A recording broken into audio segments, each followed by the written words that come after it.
Hello students, आज हमारे पास में क्वेश्चन है। Water in pond appears to be only 3/4 of its actual depth. तो इसका क्या मतलब है और इसको कैसे समझेंगे हम कि वाटर जो होता है, जैसे पॉन्ड का जो वाटर होता है, तो सपोज़ हमारे पास में ये पॉन्ड है, ठीक है। अब कोई किसी पर्सन को,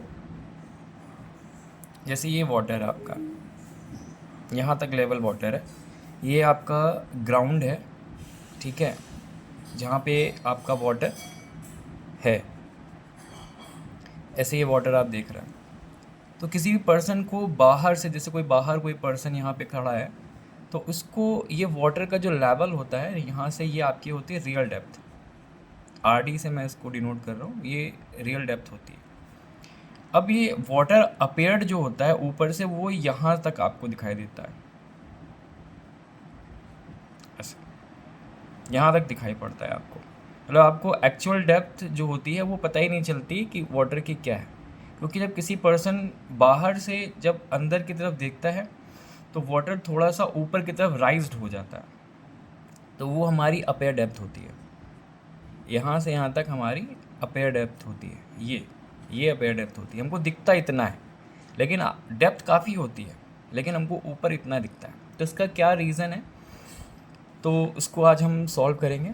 देखते हैं कि हमारे पास में जो रियल डेप्थ है और अपेरेंट डेप्थ है, इसमें क्या रिलेशन निकल के आता है, जिससे ये जो स्टेटमेंट है water in ponds appears to be only 3/4 of its actual depth, इसको हम पता कर पाएँ। तो देखिए, यहाँ से यहाँ तक का शिफ्ट होता है, और शिफ्ट का फॉर्मूला आपको पता ही होता है कि क्या है। तो शिफ्ट का फॉर्मूला आपके पास में होता है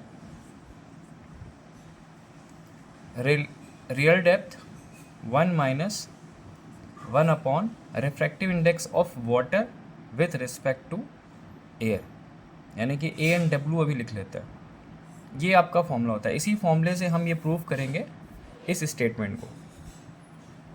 तो शिफ्ट का एक और भी फॉर्मूला होता है।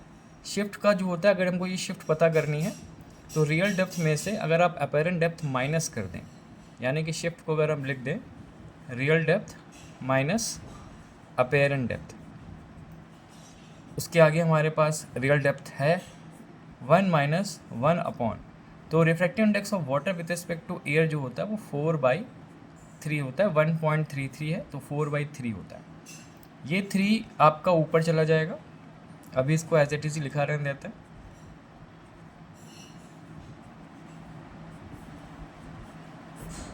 ये 3 ऊपर चला जाएगा तो बन जाएगा 1 - 3/4। अब इसको सॉल्व कर लेंगे तो देखते हैं क्या हमारे पास में रिजल्ट निकल के आता है।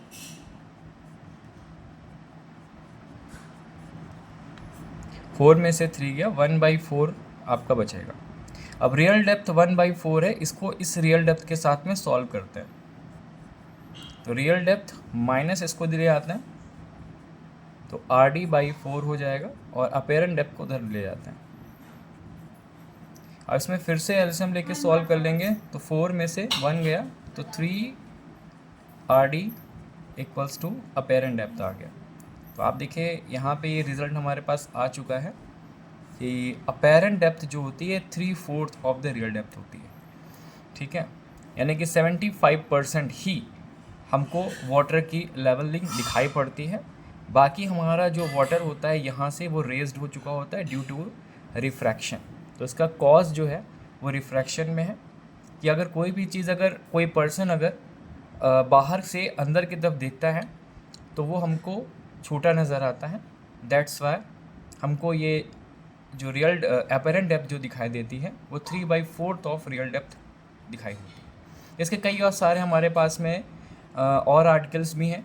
जैसे अगर आप अपने ही पैरों को वाटर के अंदर आप देखेंगे तो छोटे नज़र आते हैं, और दूसरा कॉइन जो होता है अगर बॉटम में है तो रेज्ड नज़र आता है। ये सारी इन्फॉर्मेशन आपको हम नेक्स्ट वीडियो में और अपलोड करके देंगे। मेरा चैनल अभी नया है और मैं चाहता हूँ कि आप लोग सब्सक्राइब करें, लाइक करें, कमेंट्स करें, जिससे मैं आपको यूनिक क्वेश्चंस और उसके आंसर्स को बता सकूं कि किस तरीके से सॉल्व करके इसको आप समझ पाएंगे। Okay, thank you.